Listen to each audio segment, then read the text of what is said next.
오늘 열왕기하 8장 1절에서 6절 말씀을 스크린과 성경 보고 합독합니다. 시작.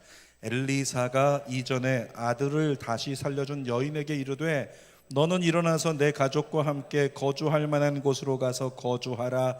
여호와께서 기근을 부르셨으니 그대로 이 땅에 7년 동안 임하리라 하니 여인이 일어나서 하나님의 사람의 말대로 행하여 그의 가족과 함께 가서 블레셋 사람들의 땅에 7년을 우거하다가 7년이 다함에 여인들이 블레셋 사람들의 땅에서 돌아와 자기 집과 전토를 위하여 호소하려 하여 왕에게 나아갔더라.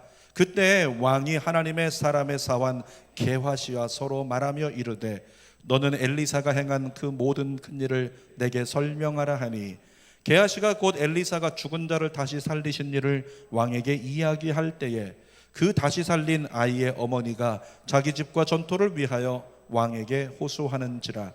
게하시가 이르되 내 주 왕이요 이는 그 여인이요 저는 그의 아들이니 곧 엘리사가 살린 자이니다 하니라. 왕이 그 여인에게 물음에 그 여인이 설명한지라. 왕이 그를 위하여 한 관리를 임명하여 이르되 이 여인에게 속한 모든 것과 이 땅에서 떠날 때부터 이제까지 그의 밭의 소출을 다 돌려주라 하였더라. 아멘. 오늘은 주일 말씀 열왕기하 8장 1절에서 6절로 답은 하나님께 있다. 따라하겠습니다. 답은 하나님께 있다. 아멘입니까? 정말 답은 하나님께 있습니다. 여러분, 우리의 삶은 문제투성입니다. 세상 사는 한 문제 없지 않습니다. 어떤 분이 그런 얘기를 하죠. 문제 좀 없었으면 좋겠다고. 언제 문제가 없어진다고요? 우리가 천국 가면, 하나님 나라 가면 문제 없습니다. 그 전까지는 우리에게 문제는 계속 있다는 거예요. 제가 다른 교회 우리 고등부 아이들 수련회 간 적이 있었는데 아이들에게 질문을 했습니다. 얘들아, 하나님께 도저히 이해가 안 된다고 가르쳐 달라고 물어보고 싶은 질문이 있다면 뭐가 있니? 이렇게 물어봤어요. 그랬더니 어떤 아이가 얘기합니다. 하나님, 왜 저는 가난한 집에 태어났나요? 이 아이는 가난한 집에 태어나서 있는 아이들보다 늘 소외된 마음을 가지고 마음이 아팠던 그에게는 문제였던 거죠. 또 어떤 아이가 대답합니다. 하나님, 왜 저는 키를 작게 만드셨어요? 이 아이는 키가 작아서 컴플렉스가 돼가지고 그것 때문에 좀 어려운 시간을 보낸 적이 있으니까 그것이 문제가 되니까 그 질문을 하나님께 하는 거죠.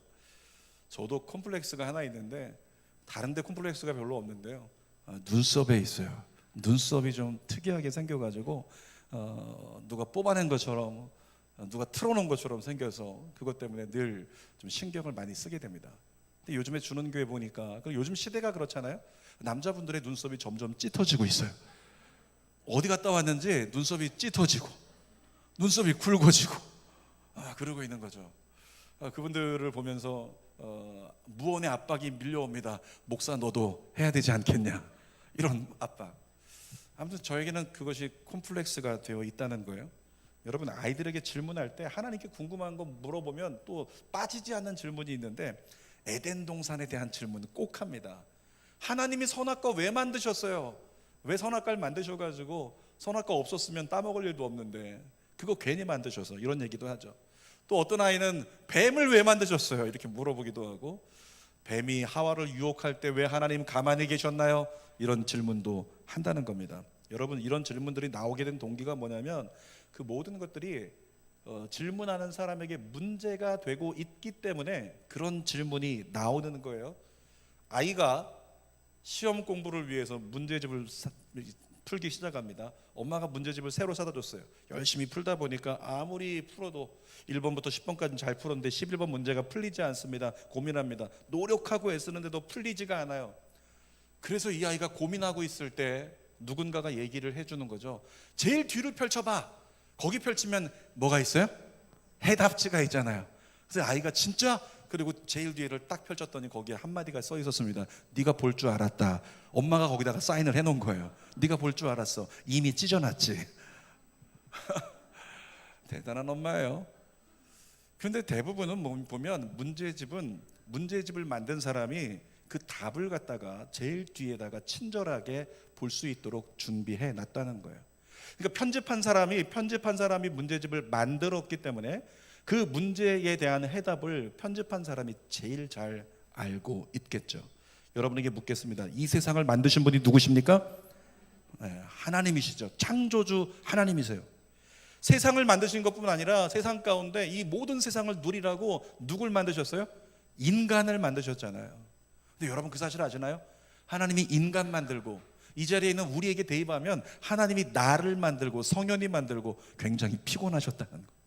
하나님이 인간 만드신 다음부터 피곤해지셨습니다.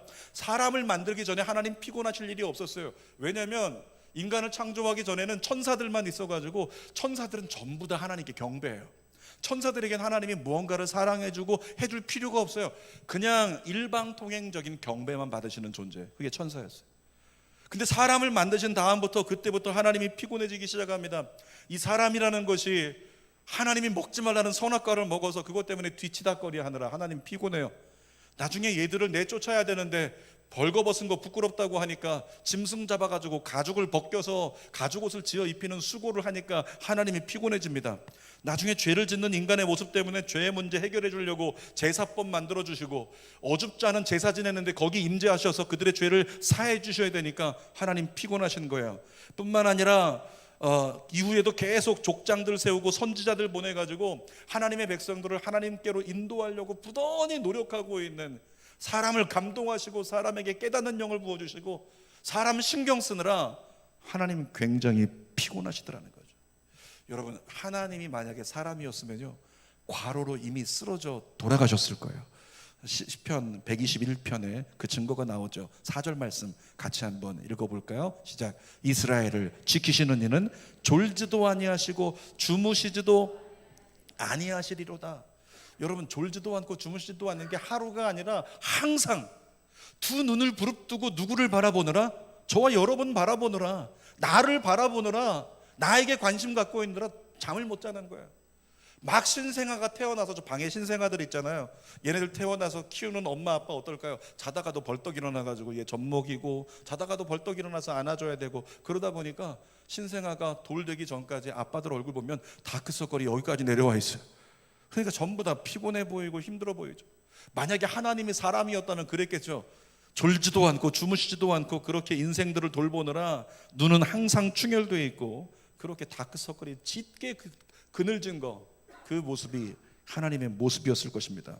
게다가 최종적으로 어떻게 하셨어요? 하나님의 수고, 인간의 몸을 입고 이 땅에 오셨잖아요. 여러분, 하나님이, 천지를 창조하신 하나님이 피조물이라는 인간의 몸을 입고 그 안에 들어와 이 땅에 와서 사신다? 쉬운 일입니까? 하나님께 어울리지 않는 옷이에요. 인간이라고 하는 옷은, 육체라고 하는 옷은 하나님께 어울리지가 않습니다. 그리고 하나님께 맞지도 않는 거예요. 그런 거 있지 않나요? 우리가 어울리지 않는 옷, 맞지 않는 옷을 입으면 대단히 힘들잖아요. 예전에 그런 얘기한 적이 있습니다. 앞에서는 우리 찬양팀 똑같은 유니폼 입고 똑같이 서면 좋겠다. 똑같은 유니폼 입고 세워놓으면 보는 사람 입장에선 안정감이 있으니까 좋아요. 여러분, 그런데 서는 사람 입장을 생각해 보세요. 다 키가 다르고 사이즈가 전부 다 틀려요. 생김새가 다르고 추구하는 것이 다. 어떤 사람은 레이스를 좋아하고 어떤 사람은 레이스는 경멸하고, 이러니까 어떤 것으로 맞출 수 있는가, 여인들은 힘들다는 거죠. 남자들이야 뭐 똑같은 거 입혀놓으면 다 똑같이 그렇게 살아가지만, 최근에 여름이 다가오는데 덥잖아요. 평일날 예배 때 우리 사역자들이 그런 건의가 들어왔어요. 목사님, 우리 사역자들도 좀 편하게 입을 수 있게끔 좀 하면 안 되겠는가? 그래서 제가 아주 편안한 권면을 했습니다. 유니폼을 맞춰라. 반팔 티셔츠도 괜찮으니까 똑같은 거 맞춰서 입고 그렇게 평일날도 예배 인도하고 그러면 시원할 거야. 린넨 이런 얘기를 했어요. 그랬는데 고민하다 결국에는 유니폼을 안 맞추기로 했어요. 이유가 뭘까요? 다 기호가 틀리니까. 나는 이런 게 좋고 나는 저런 게 좋은데 누군가는 끼는 게 좋고 누군가는 헐렁한 게 좋으니까 똑같은 걸 맞출 수가 없는 거예요. 만약에 누군가가 자기가 원하지 않는 걸 입었다고 생각해 보세요. 나는 헐렁한 거 좋아하는데 꽉 끼는 것 같다 유니폼으로 가져와서 꽉 끼는 걸 입혀놓으니 불편하고 어울리지도 않고 굉장히 피곤해지겠죠. 그러니까 하나님이 인간이라고 하는 인간의 몸을 입고 이 땅에 오셨다? 굉장히 피곤한 일이잖아요. 여러분, 하나님이 인간을 창조하시고 피곤하셨는데 그 피곤하심과 열심 때문에 오늘 저와 여러분이 이 자리에 모여서 예배드릴 수 있는 데까지 이른 줄 믿습니다. 그래서 나를 위해 늘 수고하시는 하나님, 그 하나님께 우리는 감사해야 되는 거예요. 자, 하늘을 향해서 작은 소리로 함께 고백할까요? 하나님 감사합니다. 피곤하시죠? 죄송합니다. 제 찬양 받으시고 시원해지세요. 정부에서 찬양하지 말라고요? 찬양을 부르지 말래요. 그런데 이제 교회에서 물어보는 거잖아요. 얼만큼 찬양을 부르지 말아야 되나? 아예 부르면 안 되는 거냐고, 작게 부르면 되지 않냐고. 그랬더니 아주 조용하게 부르면 된대요. 통성기도 하지 말라고 질문했어요. 얼만큼 안 해야 되는 거냐고, 작게 하면 되는 거냐고. 아주 조용히 기도하면 된대요. 안타까운 시대를 우리가 살아가고 있습니다. 근데 하나님께서 우리를 보실 때 정말 하나님의 은혜가 아니면, 하나님의 수고가 아니면 오늘 우리 온전히 살아갈 수 없는 오늘을 살아가고 있다는 거죠. 사랑하는 여러분, 세상 살아가는 동안에 문제 없을 수 없습니다. 그런데 세상을 살아가기 때문에 생기는 문제라면 답이 어디 있을까요? 완벽한 답은 누구에게 있을까요? 세상을 만드신 분, 세상을 만드신 하나님께는 답이 있는 줄 믿습니다. 그 증거가 성경이에요. 그래서 우리는 문제 해결을 위해 성경을 읽어야 되는 거예요. 그리고 오늘의 본문의 말씀도 그 증거의 한 단면입니다. 자, 오늘 본문에 보니까 한 여인이 등장을 해요. 전에 엘리사가 아들을 못 낳는 여인을 발견하고 기도해 줬습니다. 하나님 아들을 낳게 해주세요. 그랬더니 내년 이맘때 아들을 낳게 된 거예요. 너무 좋아서 엘리사의 하나님 찬양합니다. 좋아했는데 이 아이가 어릴 적에 놀다가 머리 아프다고 쓰러지더니 죽어버렸어요. 그것을 보고 하나님을 원망하고 엘리사를 원망하며 잠깐 동안만 기쁨 줄 거면 뭐하러 줬냐고 그러고 있었는데 나중에 엘리사가 와서 그 아들을 또 살려내요. 그랬던 가정, 여러분, 그러니까 그 아이 얼마나 귀하겠습니까? 그런 가정에 기근이 다가왔어요. 큰 기근이 사마리아를 덮쳤고 이스라엘을 덮쳤고 그 가운데 어려움을 당할 상황이 됐다는 거죠. 그 순간에 수넴 여인에게 보니까 하나님이 미리 기근이 올 거라고 엘리사를 통해 말씀하십니다. 그러면서 하나님이 한 가지 우리에게 똑같이 말씀하세요. 내 아들 딸들아, 너의 삶의 답은 나에게 있다.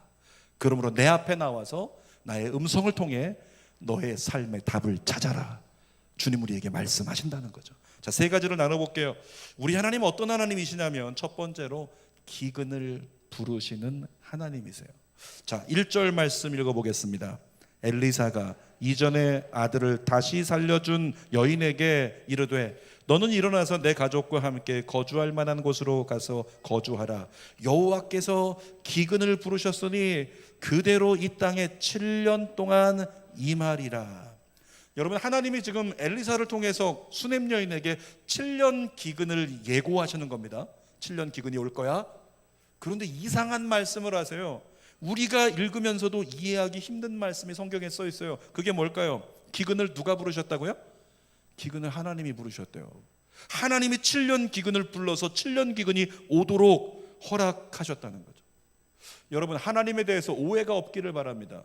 가끔씩 하나님이 인간을 심판하기 위해서 저주를 사용한다고 그렇게 오해하는 분들이 있어요. 물론 하나님을 대적하는 자에게는 하나님이 저주를 심판으로 사용하십니다. 그런데 하나님의 자녀들에게는 다른 기준이 적용되는 거예요. 여러분, 우리가 예수 믿고 난 즉시부터 하나님은 우리를 돌보십니다. 하나님은 우리를 지키십니다. 어떻게 해요? 졸지도 않고 주무시지도 않고 우리를 지키신대요.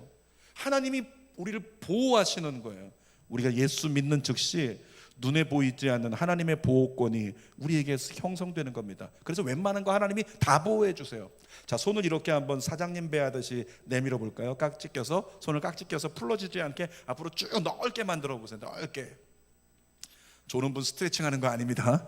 자, 넓게 만들어 보고 여러분, 그렇게, 이게 뭐냐면 지금 하나님의 보호권이에요. 내가 예수 믿으니까 여러분이 만든 그 원 안에 내가 들어있는 거예요. 계속 하고 계세요. 계속. 네, 좋네요. 이거 졸지 않고 좋네요. 그런데 어느 순간에 인간이 범죄하면 어떻게 될까요? 하나님이 보호하시니까 그동안 모든 것이 침투하지 못하는데, 저주가 침투하지 못하는데, 인간이 죄를 짓고 우상 숭배하면 하나님의 보호권이 해제돼 버리는 거예요. 그 순간부터 무방비 상태로 손 내리시고요. 무방비 상태로 모든 저주가, 죽음이 나에게 흘러 들어오게 된다는 거죠. 여러분, 에덴 동산은 어떤 곳이었어요? 하나님이 하나님의 팔로 두르고 있던 곳입니다. 하나님이 보호하시는 곳이에요. 어떤 수고도 필요 없어요. 어떤 질병도 없어요. 어떤 염려도 없는 곳, 그런 것이 에덴 동산이었습니다. 그런데 인간이 범죄한 후에 인간에게 다가온 현실은 두 글자로 하면 저주였어요. 성경을 보니까 여자에게 하나님이 저주하시는데 해산의 고통의 저주가 여인들에게 다가와요. 뿐만 아니라 여인들에게 이것도 저주였던 거 기억하십니까? 남자에게 다스림 받게 하셨어요. 여러분의 남편들이요, 이렇게 막 대발이 아버지처럼 힘주고 막 있어 보이는 센 척하고 꼰대짓 하면 그때 창세기를 떠올리십시오. 하나님의 저주가 임했을 때 남자는 여자를 다스리라, 그 저주 때문에 그런 거라고, 그래서 남자가 가장이 된 거라고, 이렇게 여기면 될 거야. 남자들에게도 저주가 다가오는데 보니까 남자들은 나가서 일을 해서 가족을 먹여 살려야 되잖아요. 근데 먹여 살리려고 노력하는데 땅이 엉겅퀴를 내고 가시덤불을 내서 수고하고 찔리고 땀을 흘려야지만 먹고 살아갈 수 있는 그런 저주가 남자들에게 임했다고 성경이 기록을 합니다. 그러니까 하나님께 범죄한 인간이 에덴 동산에서 쫓겨난 이후부터는 세상 삶은 수고와 고통과 질병과 사망의 저주가 가득했다는 거죠. 그동안엔 무엇일까요? 하나님이 보호해 주셔서 문제없이 살았던 거예요. 근데 하나님의 보호권이 해제돼 버리면 우리에게 모든 문제가 쏟아지게 된다는 거죠. 사랑하는 여러분, 이 세상에 임하는 모든 기근과 문제와 저주는 하나님 허락 없이 절대로 일어나지 못합니다. 하나님이 오지 말라고 막아놓았기 때문에 못 오는 거예요. 그런데 하나님이 와도 된다고 손을 펼치시면 그 순간에 온갖 저주가 우리에게 다가올 수 있다는 거죠. 이 코로나19가 창궐하는, 살인적 바이러스가 창궐하는 것도 하나님이 허락하셨기 때문에 활개칠 수 있다고요. 성경에 그 증거들이 나오죠. 마태복음 10장 29절 말씀을 현대인의 성경으로 읽어보겠습니다. 참새 2마리가 동전 몇 푼에 팔리지 않느냐? 그러나 너희 아버지께서 허락하지 않으시면 그 참새 한 마리도 그저 땅에 떨어지는 법이 없다. 이걸 요즘식으로 대입하면 뭔지 아십니까? 하나님이 허락하지 않으면 너 코로나19 안 걸린다. 아멘. 코로나19 걸리는 게 문제입니까? 안 걸리는 건 문제 아니에요? 걸리는 게 안 된 거고 안 걸린 건 잘 된 거예요? 누가 그렇게 얘기했어요? 성경을 통해서 보면은 어떤 것이 우리에게 유익인지는 하나님만 아셔요. 광야가 유익이었다고 누가 생각할 수 있겠어요? 그런데 광야를 유익이 되게 만드시는 분, 그러므로 하나님은 사랑으로 우리를 끝까지 지켜주실 줄 믿습니다. 그러나 그와 같은 위협에 놓이더라도 그 모든 것이 합력하여 선이 되게 역사하실 줄 믿습니다. 중요한 거는 이 땅에 기근이 올 때요, 그 모든 기근이 믿는 자에게도 적용이 된다는 거예요. 수넴 여인에게도 7년 기근이 오는데 수넴 여인에게도 그 기근이 미쳤다는 거죠. 다만 하나님이 엘리사를 통해서 미리 알려주신 것처럼 하나님은 자기 백성에게 미리 알게 하십니다. 하나님 말씀으로 알게 하세요. 그리고 대비하게 만들어 주십니다. 출애굽기를 보면 10가지 재앙이 나오는데 10번째 재앙 이야기 여러분 아시죠? 10번째 재앙은 처음 난 모든 짐승의 것과 사람의 장자가 다 죽는 거예요. 그런 재앙이 이 땅을 덮으려고 하는데 그 직전에 어떤 역사가 있었어요? 하나님이 모세를 통해 말씀하셨죠. 이스라엘 백성들에게 내가 너희들에게 대비하게 한다. 오늘 밤에 저주의 사자가 그 땅을 덮을 거다. 너희는 그것을 피할 수 있도록 어린 양을 잡아서 그 피를 문설주와 임방의 좌우에 뿌리고 발라라. 그러면 저주가 넘어가리라.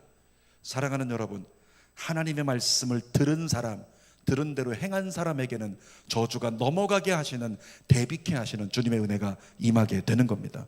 마태복음 7장 11절 말씀 읽어볼까요? 시작. 너희가 악한 자라도 좋은 것으로 자식에게 줄 알거든 하물며 하늘에 계신 너희 아버지께서 구하는 자에게 좋은 것으로 주시지 않겠느냐. 우리 하나님 어떤 거 주신다고요? 좋은 거 주신대요. 자, 우리가 문제를 만났습니다. 문제를 만날 때 좋은 건 뭘까요?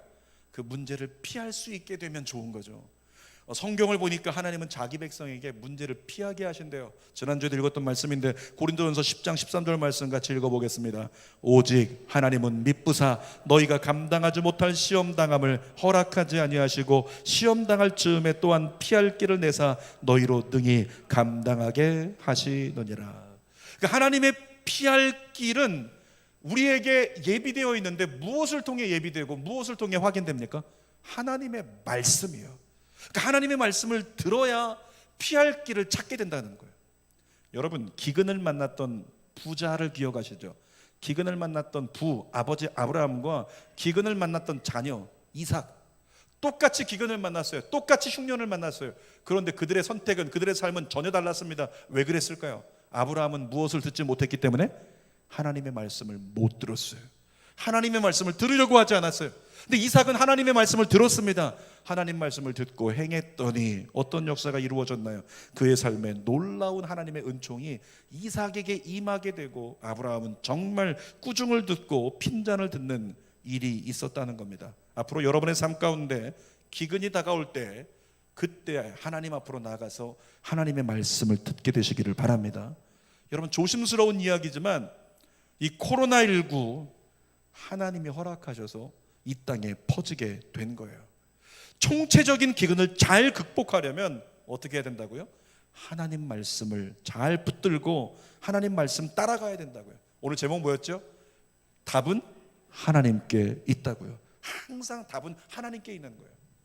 이 코로나19 때문에 기도 많이 하고 있습니다. 우리 성도들은 어쩔 수 없어요. 목사가 하나님 우리 성도들 절대 걸리지 않게 하여 주옵소서. 옵션이 하나 더 붙어요. 교회 와서 예배 드리는 사람은 7배로 걸리지 않게 하여 주옵소서.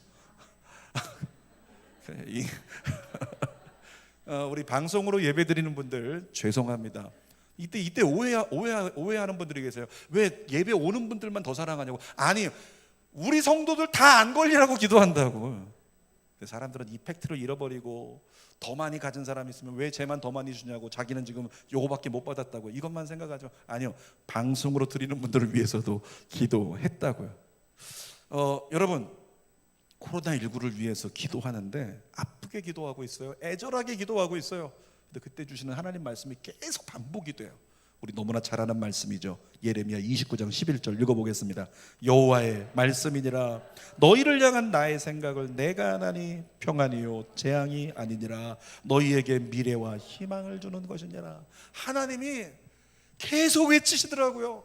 계속 외치고 계신 거예요. 얘들아, 코로나19는 재앙이 아니야. 잘 견뎌라, 잘 버텨라. 이것이 너에게 미래가 되고 너에게 희망이 될 거다. 사랑하는 여러분, 코로나19 시대는 광야 시대처럼 길고 어려울 겁니다. 그러나 그 이후에는 큰 부흥의 때가 열릴 거라고 믿습니다. 마지막 대추수의 때가 열릴 거라고 믿습니다. 그러므로 광야 시대 같은 이 코로나19 시대 가운데 잘 준비하는, 깨어있는 여러분 되시기를 축복합니다. 자, 두 번째로 우리 하나님 보니까 이런 하나님이십니다. 피할 길을 여시는 하나님. 엘리사가 만났던 수넴 여인은 하나님의 은혜로 귀한 아들을 얻은 사람입니다. 한 번 죽었다가 이 아이를 다시 살려주셨어요. 여러분 생각해 보세요. 우리 아이가 있는데 이 아이가 질병 때문에 어느 날 세상을 떠났습니다. 그런데 열심히 기도했더니 이 아이가 질병에서 소생했어요. 살아났어요. 호흡이 돌아왔어요. 그 다음부터 이 아이를 기르는 부모의 마음은 어떨까요? 죽다가 살아난 이 아이예요. 죽었다가 살아난 이 아이예요. 얼마나 조심스럽겠습니까? 나가는 것도 조심스럽고 먹는 것도 조심스럽고 굉장히 조심했겠죠. 이 코로나19 때 우리 성도들 가운데도 그런 분들 계실 거예요. 어릴 적에 우리 아이 많이 아팠다. 어릴 적에 우리 가족, 우리 부모님 굉장히 또 많이 아팠던 경험이 있다. 그렇게 기저질환이 있는 자녀들이나 가족을 둔 우리 가족들, 부모들의 특히 마음은 어떨까요?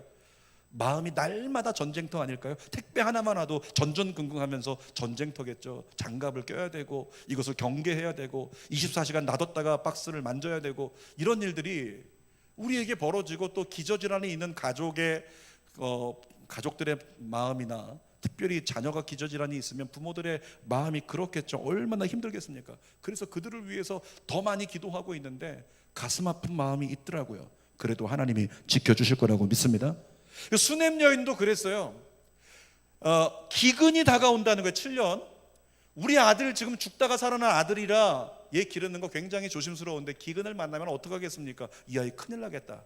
그래서 하나님이, 과부를 돌보시는 하나님이, 수넴 여인이 이때는 과부가 됐거든요. 이 과부를 돌보기 위해서 기근을 미리 알려주세요.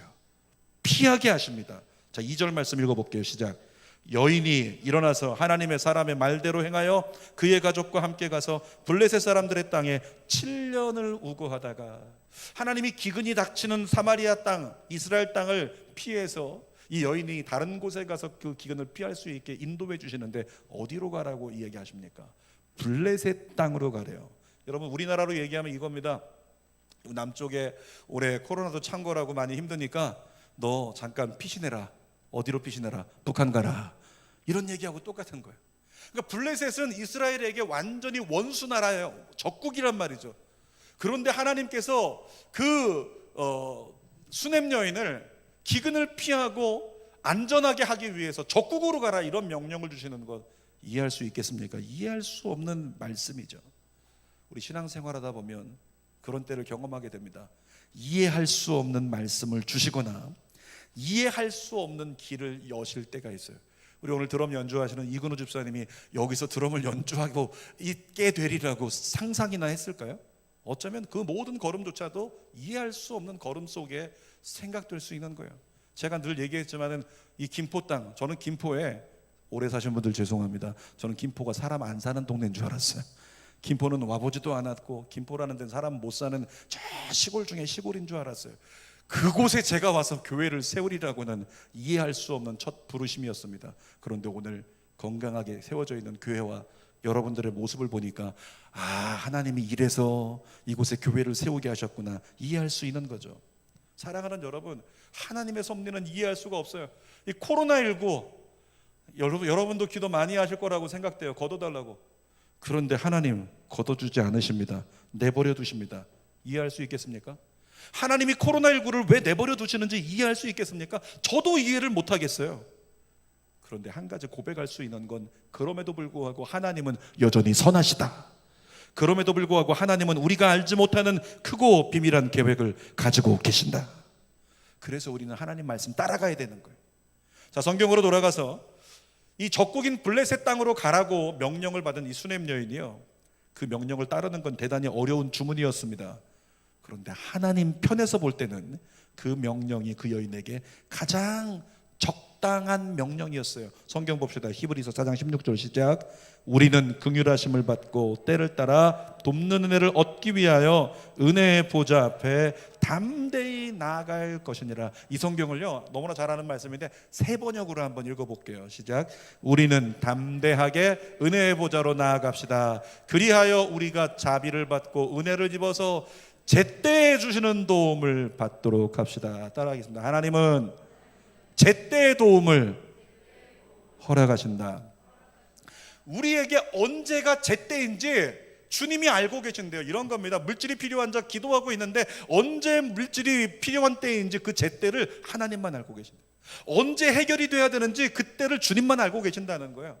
하나님께서 우리에게 가장 좋은 제때를 누리게 만들어 주신다는 거죠. 그것을 가장 잘 누린 사람이 성경에 있는데 이삭이라고 하는 사람입니다. 블레셋 땅에 거주하고 있었습니다. 흉년이 왔어요. 안 되겠다, 애굽으로 가야 되겠다. 이게 상식입니다. 그런데 하나님께서 말씀하십니다. 거기 그냥 있어라, 움직이지 말아라, 거기서 열심히 일해라. 그랬더니 어떻게 됐어요? 우리가 보기엔 여긴 길이 아닌데 안 될 텐데 싶었는데 하나님 보시기에는 지금이 거기 있을 때야, 제때야, 이렇게 말씀하셨죠. 이삭이 몇 배의 결실을 거뒀다고요? 100배. 그래서 누가 됐다고요? 거부가 됐다고 성경이 기록을 하고 있잖아요. 사랑하는 여러분, 하나님은 지금 여러분에게 무엇이 필요한지, 그것이 언제 필요한지 누구보다 가장 잘 알고 계십니다.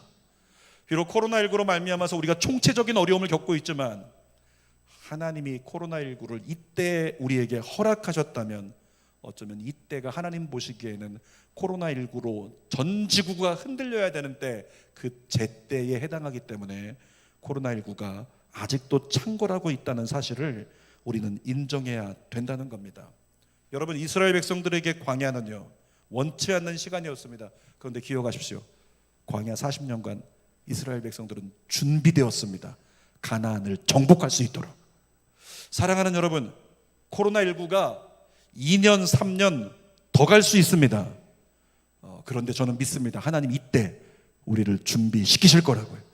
코로나19 이후에 마지막 대추수에 마지막 부흥으로 예수 오실 길이 준비되는 그때를 위해서 이 어려운 때 교회들을, 저와 여러분을 준비시킬 줄 믿습니다.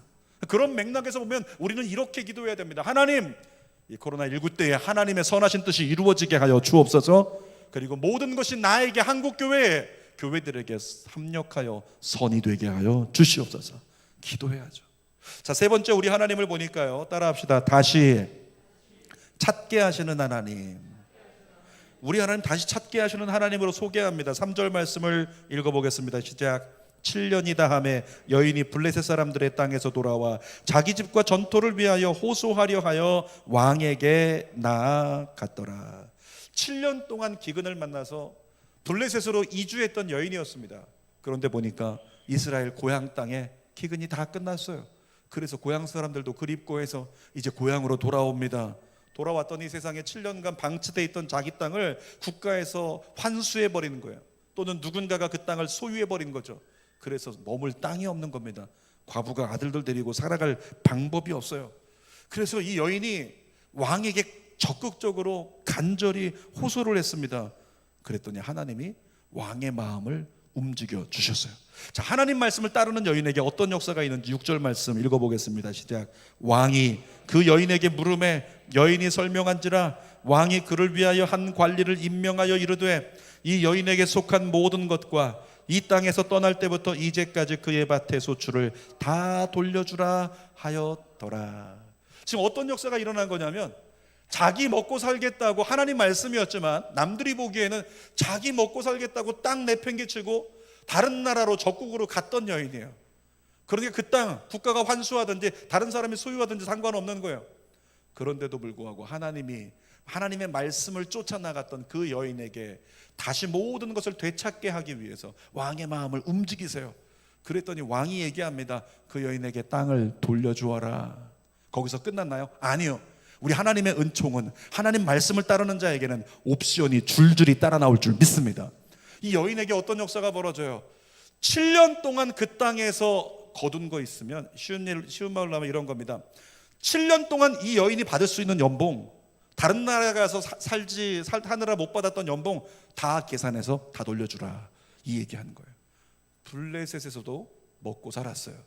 여기에서 지내지 않았지만 거기서 먹고 살아갈 것까지 다 얻게 하셔서 내일을 넉넉히 살아가게 하신 하나님, 그 하나님이 바로 저와 여러분의 하나님이십니다. 사랑하는 여러분, 어떤 순간에도 하나님 말씀을 듣고 하나님 말씀을 따라간다면 하나님은 여러분에게 은혜를 베풀어 주십니다. 우리 강단에 있는 왼쪽에 있는 현수막 같이 읽어볼게요. 시작. 내가 주의 일을 하면 주가 나의 일을 이루십니다. 한 번 더. 내가 주의 일을 하면 주가 나의 일을 이루십니다. 이것이 교회만을 위해서 일해라 그런 얘기를 하는 게 아니라, 내가 하나님의 말씀을 따르는 삶을 살아간다면, 하나님 말씀 따르는 게 주의 일이니까, 그러면 주님이 나의 앞길을 책임져 주신다. 마지막 한 가지 얘기를 드리고 설교를 마치려고 합니다. 저희 주보에 보면 저희가 후원하는 교회 중에 화평교회라고 있어요. 목사님의 이름은 유재중 목사님이세요. 근데 여러분, 이 목사님이요, 여의도 순복음교회 후배인데 사역하면서 관계에 많이 어려움이 있었어요. 그러니까 사역자로서 관계에 어려움이 있다면 이건 큰 기근이 예고되는 거거든요. 점점 더 사역을 할수록 어려워지는 거예요. 그런 가운데 큰 기근이 예견되고 있고, 과연 앞으로 어떻게 될까, 혹시 쫓겨나는 거 아닌가, 이런 염려도 하게 되죠. 그런데 어느 날 하나님께서 그 목사님에게 마치 수냄 여인에게 주신 것과 비슷한 명령을 하세요. 하나님 명령하십니다. 너는 사표 쓰고 구이동으로 가라. 구이동에 가서 교회를 세웠는데 보니까 500에 30만 원짜리 재봉틀 가지고서, 이렇게 재봉 공장이 있던 곳 지하를 얻어가지고, 지하도 반지하도 아니고 완전 지하, 거기를 500에 30에 얻어서 교회를 시작합니다. 밖에를 나와보니까 밖에는 전부 다 유흥가에다가 완전히 그냥 엉망진창인 구이동 중에서 정말 후미진 구이동, 그런 곳이에요. 그런 곳, 어떻게 보면은 거기는 영적으로 좋은 곳 아니고, 여러분, 저는 김포에다가 이곳에 교회를 세우고 이제까지 오면서 8주년 때도 너무 감사했어요. 왜냐하면 주는 교회 주변을 둘러보십시오. 유흥가가 별로 없어요. 물론 구례동에 많이 생기고 있어서 구례동을 영적 전쟁하고 있어요. 근데 교회 주변이 깨끗하잖아요. 근데 그 교회는 뭐지? 그 교회 주변이 깨끗하지를 못해요. 완전히 거기는 적굴 소굴 같아요. 블레셋 같은 거예요. 블레셋. 근데 이 목사님이 하나님이 말씀하시니까 사표 쓰고 사직서 쓰고 어떤 후원 받은 거 아니고 지원 받은 거 아니고 그렇게 거기다가 떡하니 교회를 세우고, 그리고 하나님 말씀 따라서 집 나온 아이들, 방황하는 아이들, 또 어떤 중독자 아이들, 이런 아이들 데려다가 가르치고 그들을 위해서 기도하는 거예요. 키워내는 거예요. 그러니까 주변에 있는 사람들이 교회 세웠을 때 전부 다 얘기합니다. 너 왜 하필이면 거기다 교회를 세워서, 자꾸 반문하는 거죠. 그런데 어느새 3년이 넘었어요. 3년이 넘고 4번째 교회를 세웠습니다. 오해 없기를 바랍니다. 교회가 망해서 4번째 교회를 세운 게 아니에요. 첫 번째 교회 세우고 첫 번째 교회를 나누어서 분립개척해서 2번째 교회를 세웠어요. 또 하나의 교회를 나누어서 3번째 교회를 세웠어요. 또 그 교회를 나눠가지고 이번에 4번째 교회를 세웠어요.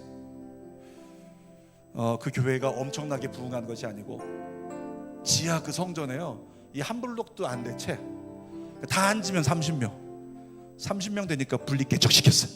30명 되니까 분립개척 시켰어요. 30명 되니까 분립개척 시킨 거예요. 그래서 4번째 교회가 세워진 거죠. 주는 교회가 그 교회들 중에 한 교회 월세를 후원하고 있는데요, 어쩌면 겉으로 보기에는 거기는 힘들고 어려운 것 같지만 저는 그 목사님을 통해 이루어지고 있는 놀라운 열매들이 넘쳐나고 있다고 믿습니다. 여러분, 그 목사님의 지금까지의 사역만 간증으로 해도 많은 사람에게 귀감이 될 텐데, 앞으로 보세요. 어떤 역사가 있는지. 왜 그곳으로 갔니? 이렇게 얘기할 수 있지만 하나님께서 그곳에 가서 사역하는 것들을 통해 한국교회를 깨우시는데, 청년 사역자들을 깨우시는데, 이 목사님은 조만간에 책을 쓰게 될 거예요. 그 책을 통해서 방송에 출연하게 되겠죠. 그리고 전국을 다니며 청년 사역자들에게 도전하고 하나님의 실제적인 역사를 증언하는 자로 쓰임받는 내일이 있을 줄 믿습니다. 그리고 어느 날 초청받아서 갔는데 이 목사님이 두렵고 떨리는 가운데 긴장된 채로 강대상에 서게 되는 거예요. 그 교회가 어느 교회일까요? 여의도 순복음교회 대성전에 강사로 초빙받아서 하나님의 역사를 증언하는 그날이 열리게 될 거라고 믿습니다. 왜 그런 일들이 가능할까요? 그 목사님이 이해할 수 없지만 하나님 말씀에 순종했더니, 하나님 말씀에 따랐더니, 설교의 결론입니다. 답은 하나님께 있습니다. 하나님 말씀 따르십시오. 하나님 말씀 따르십시오.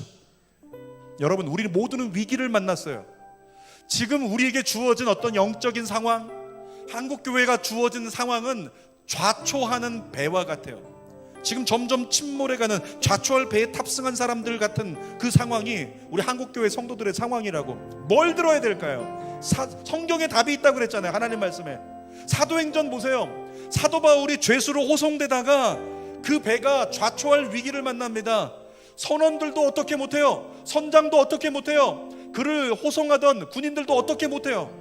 그런데 바울이 그때 하나님께 기도해요. 그리고 하나님의 음성을 듣습니다. 하나님의 말씀대로 선장에게, 선원들에게, 군인들에게 이야기하고 그들을 따르게 만들었더니 한 사람도 죽지 않고 다 살게 되었다. 사랑하는 여러분, 다른 데서 답을 찾지 마십시오. 다시 복음 앞으로 나아가십시오. 코로나19 때문에 무언가 갈등하고 있다면, 번민하고 있다면 다른 데서 뉴스 보고 답 찾지 마시라고요. 하나님 말씀으로 답을 찾으세요. 하나님 말씀을 통해서 언제나 우리에게 답하고 계십니다. 주는 교회 여름 휴가 기간을 지나면 본격적으로 다시 한번 말씀 앞에 우리 성도들을 훈련하기 위해서 이끌어내기로 작정하는 마음을 갖습니다. 그때 어떤 상황이 어떻게 달라질지, 오프라인으로 할 수 있을지 온라인으로 할 수 있을지 모르지만 전폭적으로 주님 오실 때가 가까운 이때에 주는 교회 성도들을 양육하여 세우려고 합니다.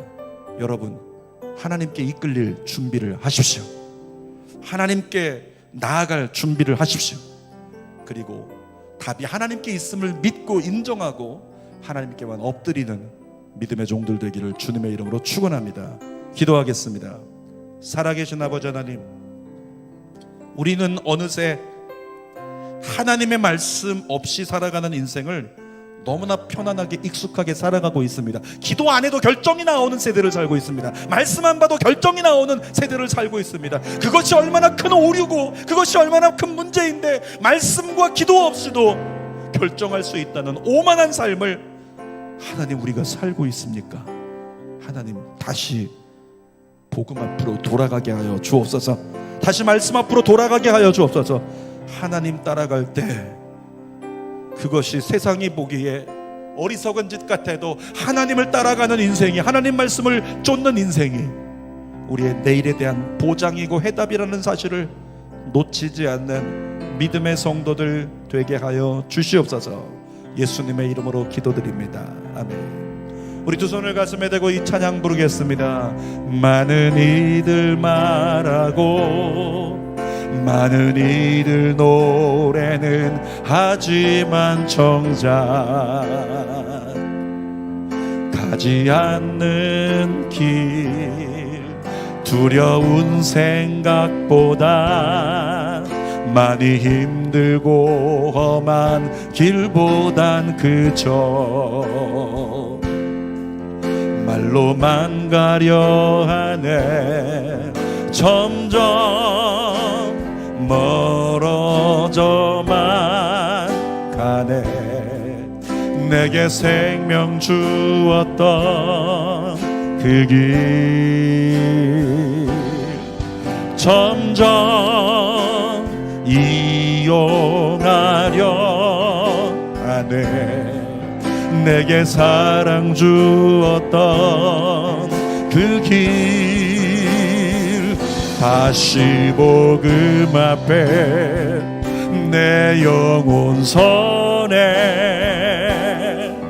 주님 만난 그때 나 다시 돌아가 주님께 예배 드리며 다시 십자가의 길 걸으리. 점점 멀어져만 가네. 내게 생명 주었던 그 길 점점 이용하려 하네. 내게 사랑 주었던 그 길 다시 복음 앞에 내 영혼 선에 주님 만난 그때 나 다시 돌아가 주님께 예배 드리며 다시 십자가의 길 걸으리.